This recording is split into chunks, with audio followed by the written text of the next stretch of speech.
वो आधा हिस्सा जिसके बगैर सच पूरा नहीं होता, वो है अर्ध सत्य। नमस्कार, मैं राणा यशवंत इंडिया न्यूज़ पर आपका स्वागत करता हूँ। दिल्ली एनसीआर का ये पूरा इलाका जो है वो प्रदूषण से ग्रस्त है और इस तरह के जितने भी महानगर देश के हैं उनके सामने प्रदूषण एक बड़ा खतरा है। माना ये जा रहा है कि इन तमाम महानगरों में दिल्ली एनसीआर समेत एक बड़ी आबादी है जो प्रदूषण के चलते कई तरह की बीमारियों का शिकार है। प्रदूषण से आप कैसे बच सकते हैं? प्रदूषण से होने वाली बीमारियों के सिम्टम्स क्या हैं? आपको इलाज कैसे कराना चाहिए? हर चीज़ जो आपको लगता है कि इस दवा से ठीक हो जाएगी, क्या आपको यूं ही जाकर के दवा खा लेनी चाहिए?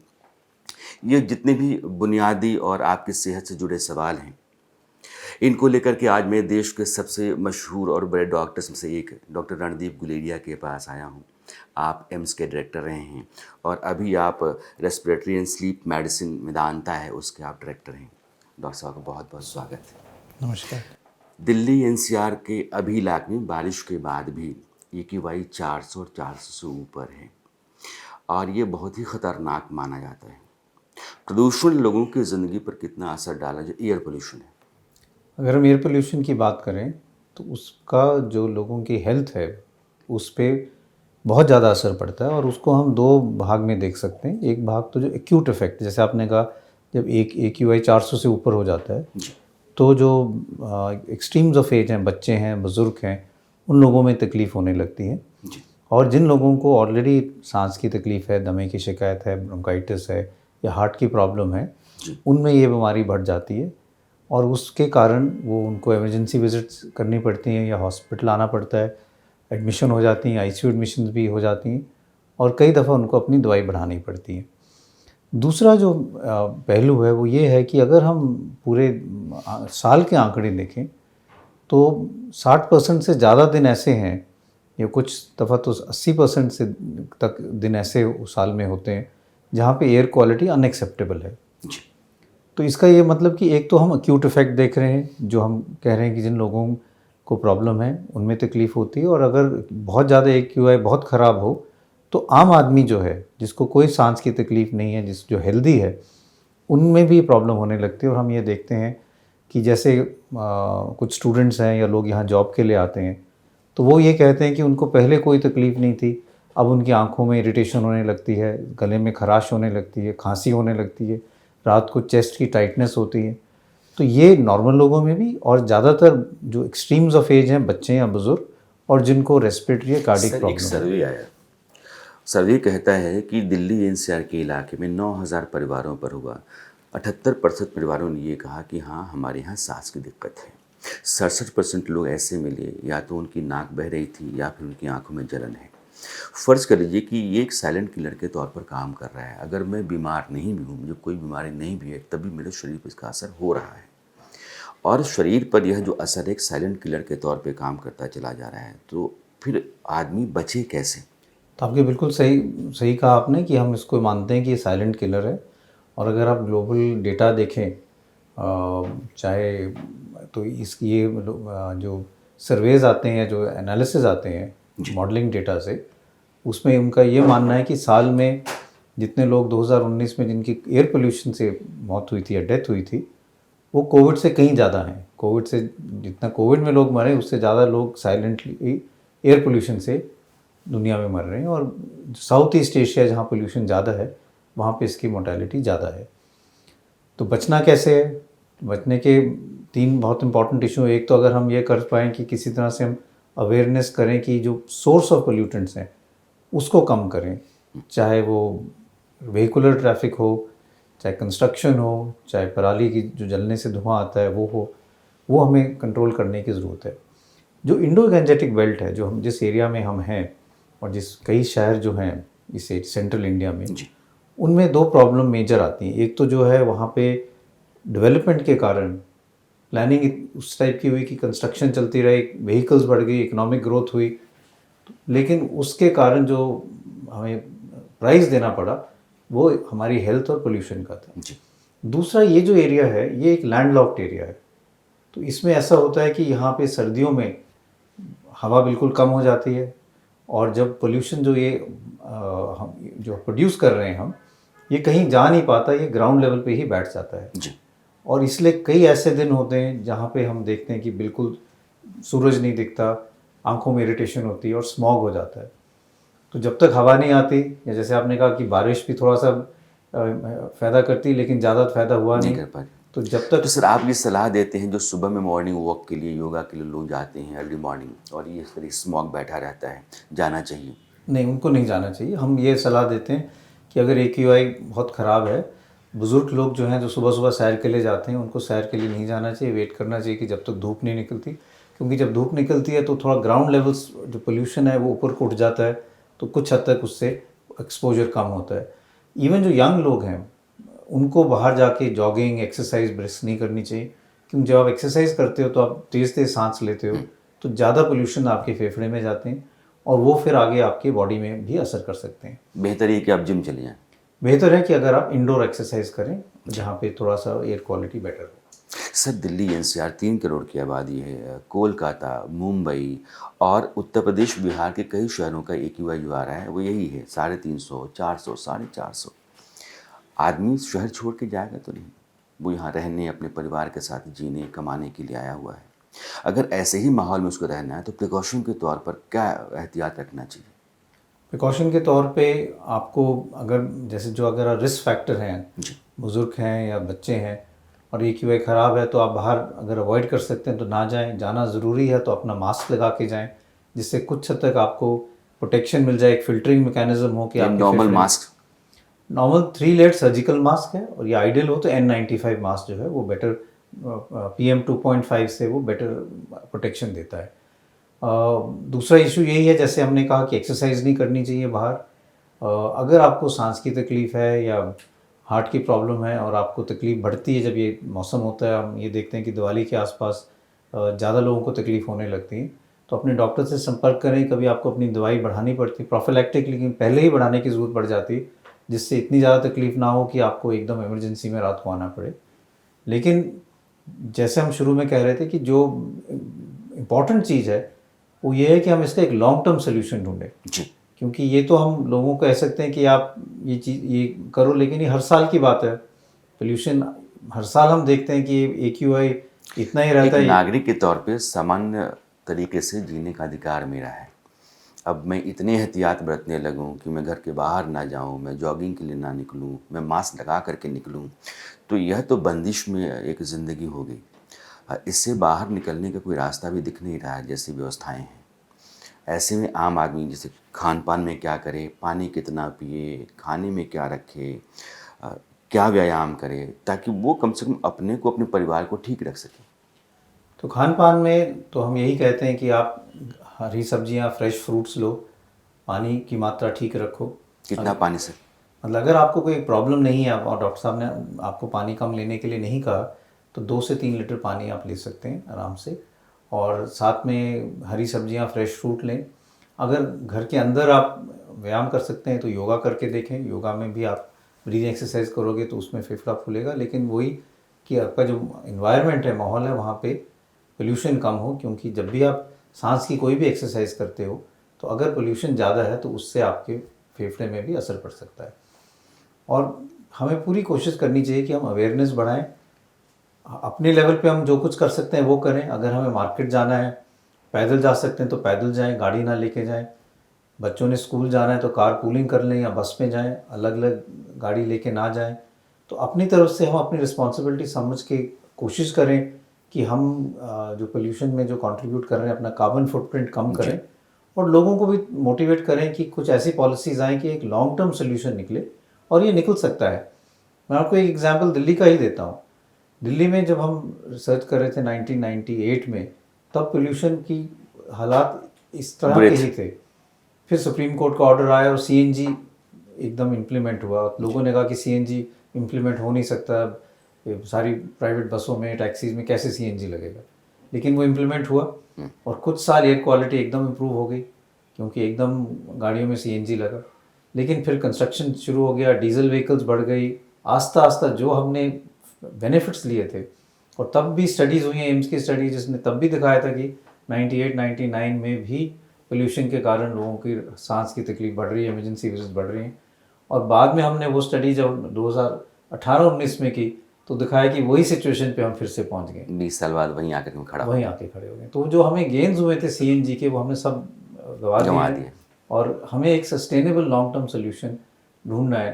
पहले कर चुके हैं, तो इसलिए अगर सोल्यूशन ढूंढने और कोशिश करें तो हम इसको पोल्यूशन लेवल को कम कर सकते हैं। अभी सर आपने हार्ट प्रॉब्लम्स का जिक्र किया कि पोल्यूशन के चलते हार्ट की दिक्कतें भी बढ़ रही हैं, और बहुत सारे ऐसे लोग जो कम उम्र के होते हैं, 28 साल 32 साल के लोग, अचानक हार्ट फेल हो जाता है, वो कुछ कर रहे होते हैं और गिर जाते हैं, पता चलता है कि हार्ट फेल हो गया। इस तरह का संकट कैसे, क्या पोल्यूशन भी उसमें एक रोल निभा रहा है, और हार्ट के इतने केसेस बढ़ रहे हैं, ऐसा क्यों है? तो अगर हम पोल्यूशन की बात करें तो पोल्यूशन में कई चीज़ें आती हैं। एक PM 2.5 है, जिसको हम कहते हैं पार्टिकुलेट मैटर 2.5। इसका मतलब वो 2.5 माइक्रोन से भी कम है उसका साइज पार्टिकल्स का। और एक अल्ट्रा फाइन पार्टिकुलेट मैटर है जिसका पार्टिकुलेट मैटर साइज 0.1 माइक्रोन भी है, मतलब और भी कम साइज के हैं। ये जो पार्टिकुलेट मैटर हैं, ये फेफड़े में बिल्कुल अंदर तक चले जाते हैं, और फिर ये सांस खून की नाली में भी पहुंच जाते हैं और खून की नाली में सोजिश कर सकते हैं, जिसके कारण जो हार्ट की खून की नालियां हैं उनमें भी सोजिश हो जाती हैं, और उसके कारण हार्ट की बीट इरेगुलर हो सकती है, हार्ट की वहाँ पे क्लॉटिंग बन सकती है, जिससे हार्ट अटैक हो सकते हैं। और कई सोसाइटीज़ का, यूरोपियन सोसाइटी का ये मानना है कि अगर हम इस ऐसे वातावरण में रहें जहाँ पर पोल्यूशन की ज़्यादा है, तो ये भी एक रिस्क फैक्टर है हार्ट अटैक का, as important as high cholesterol या सिगरेट स्मोकिंग। तो ये एक रिस्क फैक्टर अब माना जा रहा है कि जो हार्ट की प्रॉब्लम्स हो रही हैं, वो और चीज़ों में ये भी ऐड ऑन होकर आपकी हार्ट की जो प्रॉब्लम है वो बढ़ा देती हैं। और अगर इसका एक्सपोजर कंटिन्यूस रहता है तो इससे at younger age also heart attack होने के चांसेस हो सकते हैं। प्रिकॉशन के तौर पर लोगों को क्या करना चाहिए सर? प्रिकॉशन के तौर पे जैसे मैंने कहा कि अगर एयर क्वालिटी ख़राब है तो आप बाहर नहीं जाएं। बहुत लोग एक्सरसाइज बाहर करते हैं, यंग लोग। ये रेगुलर चेकअप की सलाह देंगे आप? रेगुलर चेकअप का यंग एज में बेसलाइन चेकअप कर सकते हैं, लेकिन कई दफ़ा ऐसा भी होता है कि आप अपना रेगुलर चेकअप करा लो तो भी सब कुछ ठीक निकलता है, लेकिन फिर भी हार्ट अटैक हो जाता है, बिकॉज कोई ऐसा चेकअप नहीं है कि हम कहें कि आगे जाके आपको ये तकलीफ नहीं हो सकती। तो इसलिए मैं यही कहूँगा कि अपना हेल्थ, अपनी डाइट ठीक रखें, खान पान ठीक रहें, और टेस्ट करा लें कि आपको और कोई रिस्क फैक्टर्स तो नहीं है, और पूरी हम ये कोशिश करें कि हम लॉन्ग टर्म सस्टेनेबल सोल्यूशन ढूंढें जिससे एयर पोल्यूशन को हम टैकल कर पाएँ, जैसे हम पहले कर चुके हैं। सर, देश में खतरे की बार बार चर्चा हो रही है। चीन में एक निमोनिया है, H9 या N9H2 करके कोई वायरस है, जिसके चलते वहाँ बहुत हालात बुरे हैं, और कहा यह जा रहा है कि अगर उस तरह का संक्रमण भारत में आ जाता है तो फिर भारत में भी एक संकट खड़ा हो सकता है। उस निमोनिया को या उस वायरस को हिंदुस्तान के लिहाज से आप कितना खतरनाक देख रहे हैं? क्या वो हिंदुस्तान तक आ जाए, इस बात की आशंका है? तो दो चीज़ें हैं इसमें। एक तो ये कि डेटा क्लियर होना चाहिए कि किस टाइप का वायरस है, ओल्ड वायरस है या नया कुछ न्यू इमर्जिंग वायरल इन्फेक्शन है। क्योंकि कई वायरल इन्फेक्शन जो हैं वो, जैसे हम कोविड में देखते थे कि वो म्यूटेट करके स्ट्रेन आ जाते हैं, लेकिन कुछ हद तक इम्यूनिटी जो पुरानी इन्फेक्शन के साथ उसमें भी रहती है जी। तो ये हो सकता है कि ये जो वायरस है ये नॉवल वायरस नहीं है, जो हम कहते हैं एकदम एक न्यू वायरस जैसे कोविड था, और उसके कारण कुछ हद तक हमारे में इम्यूनिटी रह सकती है। लेकिन सर्वेलेंस करना बहुत ज़रूरी है, डेटा जानना बहुत ज़रूरी है, तो सतर्क रहना बहुत ज़रूरी है, जिससे हम देखें कि देश में कहीं ऐसा तो नहीं कि क्लस्टर कोई केसेस एकदम कहीं बढ़ तो नहीं आ रहे, जाए। और दूसरा कि हॉस्पिटल एडमिशन तो नहीं बढ़ रहे निमोनिया के कारण किसी क्षेत्र में, और वहाँ पे फिर एकदम टेस्टिंग करके देखने की ज़रूरत है कि किस टाइप का इन्फेक्शन है। अभी चाइना से डेटा पूरा कंक्लूसिवली नहीं है कि ये वायरल इन्फेक्शन WHO ने है, कहा है कि आप बताइए इसके बारे में बैक्टीरियल क्या है? इन्फेक्शन है। कुछ लोगों का ये मानना है कि ये एटिपिकल इन्फेक्शन है, क्योंकि ये सर्दियों का मौसम है तो कई इन्फेक्शंस जो है ठंड के मौसम में बढ़ जाती हैं। तो ये बहुत ज़रूरी है कि हम इसमें डेटा पता चले क्या है, उसका आइडिया हो कि इसमें हम लोग और वो ग्लोबल पॉपुलेशन को क्या इम्यूनिटी है, और अगर नया वायरस है तो इसके लिए फिर हम सतर्क रहें, और जैसे हमने कोविड में किया था पूरी एक्टिविटी शुरू करें सर्वेलेंस का, कंटेनमेंट का और मेडिसिन बनाने का। सर, अभी आपने कोविड का जिक्र किया, अचानक से एक कोहराम मचा दुनिया के भीतर, भारत के भीतर भी कोविड-19 का कहर बरपा, बड़ी तादाद में लोग मरे। सरकार ने जो अरेंजमेंट किए, जिस तरीके से लड़ाई लड़ी गई, उसको आप कैसे देखते हैं और उससे क्या सबक मिलता है? तो मैं ये मानूंगा कि हमारी जो कोविड की लड़ाई थी वो बहुत सक्सेसफुल लड़ाई रही। जी। और अगर हम डेवलप्ड नेशंस को देखें तो उसके हिसाब से कंसिडरिंग आवर रिसोर्सेज इंडिया ने बहुत अच्छा किया। लोग कहते थे कि हमारी वैक्सीन नहीं बन पाएगी और हमें कई साल लग जाएंगे पूरी अपनी पॉपुलेशन को वैक्सीन देने में, लेकिन हमारा वैक्सीन प्रोग्राम इतना बेहतर रहा।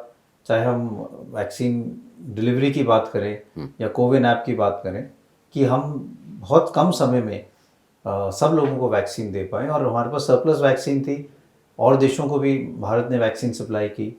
दवाइयों की बात भी करें तो शुरू में कुछ दवाइयाँ ऐसी थी जो हमने डेवलप नेशंस को भी दी, जब उसका कुछ डेटा था कि ये शायद कामयाब रहेंगी कोविड में।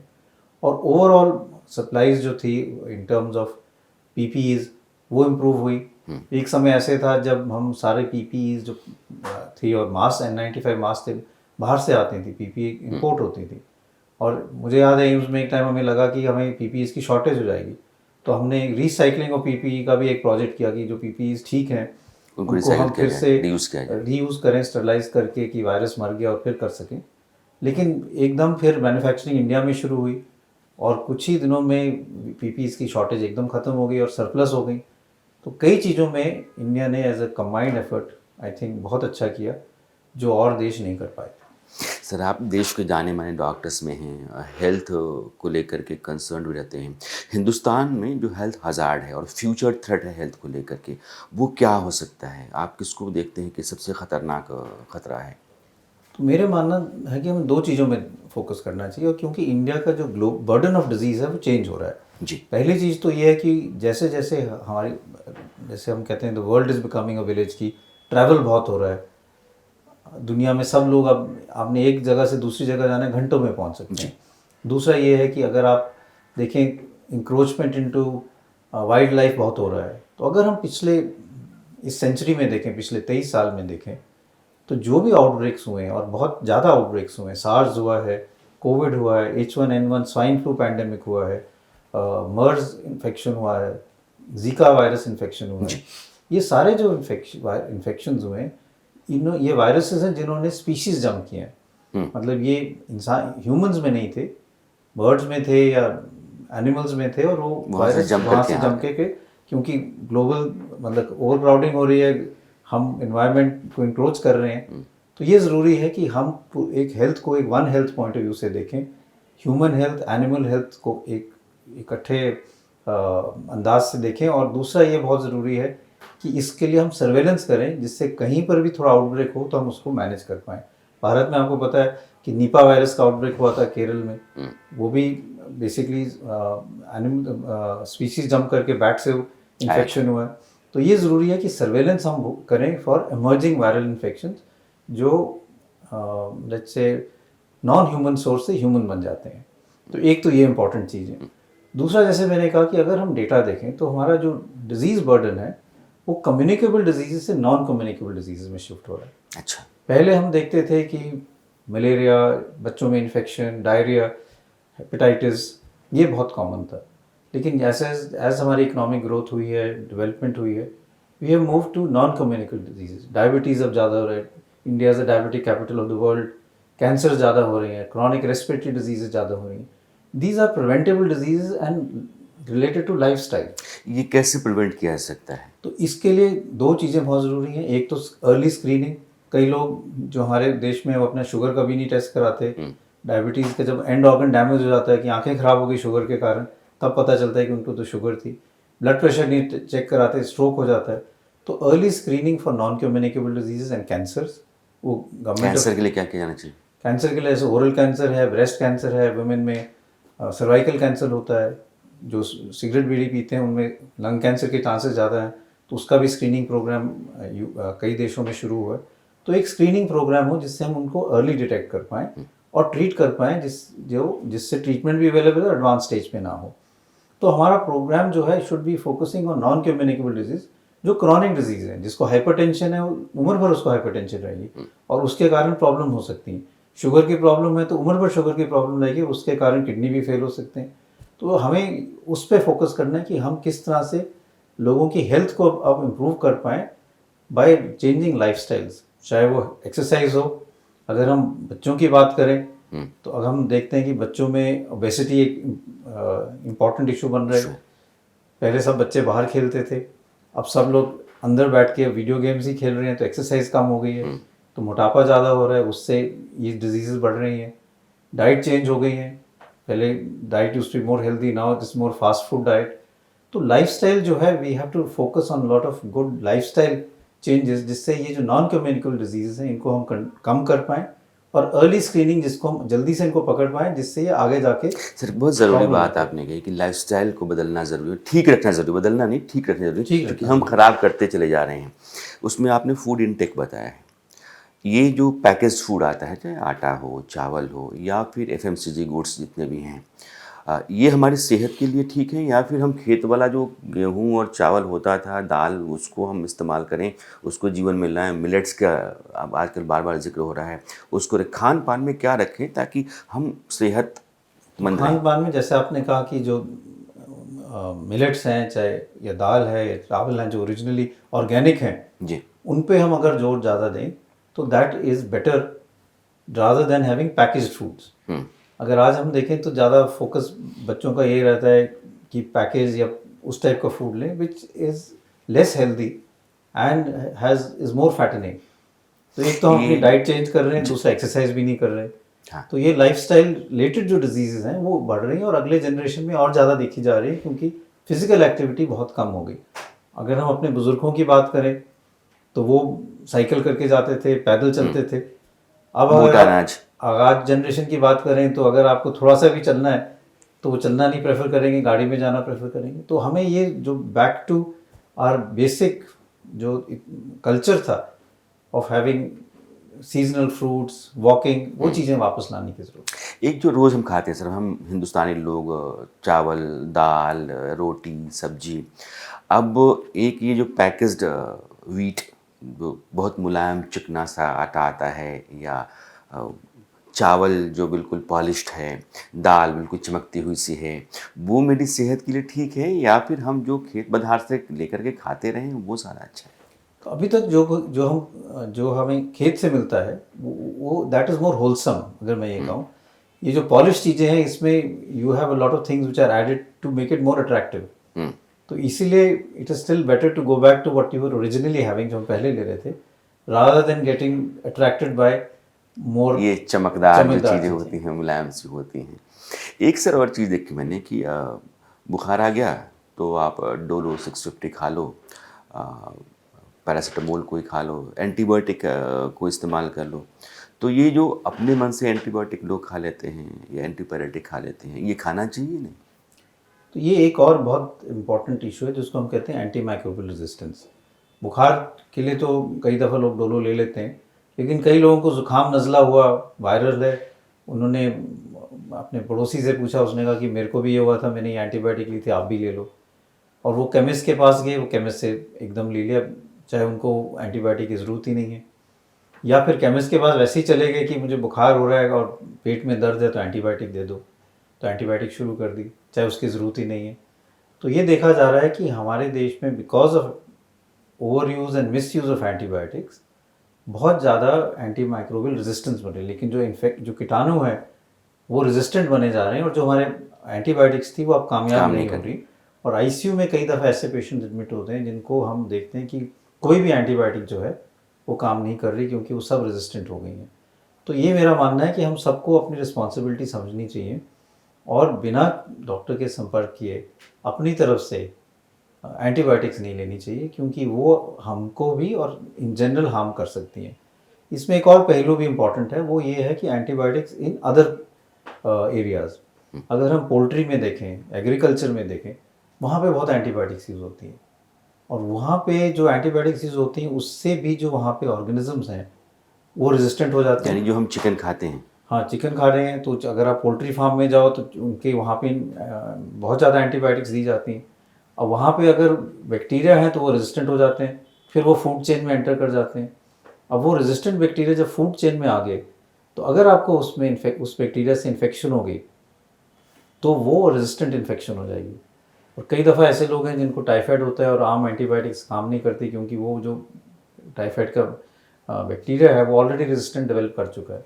इसलिए एंटी माइक्रोबियल रेजिस्टेंस की हम बात करें तो it is not only among doctors but it is in other areas also, चाहे एग्रीकल्चर हो, पोल्ट्री हो, जहाँ पे भी एंटीबायोटिक्स बहुत यूज़ होती हैं, जिससे वहाँ से भी आपकी बॉडी में आ सकते हैं। वहाँ से भी बॉडी में आ सकता है और वो भी एक इम्पॉर्टेंट सोर्स है। तो हमें अगर इन्फेक्शन कंट्रोल करना और एंटीबायोटिक्स को बचा के रखना जिससे वो जब ज़रूरत है तो कामयाब हो, तो हर एक जगह पे हमें ये एंटी माइक्रोबियल रेजिस्टेंस पे काम करना पड़ेगा। Thank you sir. Doctor Guleria देश के जाने माने डॉक्टर हैं और आपने कहा था कि कोविड के दौरान जितने लोग नहीं मरे, पोल्यूशन से, जो एयर पोल्यूशन है और हमारे आसपास की गंदगी है, उससे ज़्यादा लोग हर साल मरते हैं। एक WHO का आंकड़ा है, कहता है कि 70 लाख लोग दुनिया में पोल्यूशन, एयर पोल्यूशन या अपने आसपास की गंदगी के कारण मरते हैं। अगर आप हिसाब से देखें तो हर साल बड़ी तादाद में लोगों की जान जाती है। एयर पोल्यूशन यहाँ के लिए बहुत बड़ा खतरा है, जो महानगर हैं देश के या फिर जो छोटे दर्जे के शहर हैं महानगरों के बाद जो आते हैं। और यह जो एंटी पॉल्यूशन ड्राइव है वो लोगों के भीतर भी होना चाहिए कि हमको ऐसे रहना है और सरकार को भी इनमें कदम उठाने चाहिए। लेकिन डॉक्टर साहब, आपने मेरे दर्शकों को जितनी बातें बताई, मुझे लगता है कि वो अपने जहन में रखेंगे। आपने समय दिया, आपने देश को या अपनी सारी बातें बताई हैं, आपका बहुत बहुत शुक्रिया सर। नमस्कार, thank you. Thank you sir. वो आधा हिस्सा जिसके बगैर सच पूरा नहीं होता, वो है अर्ध सत्य।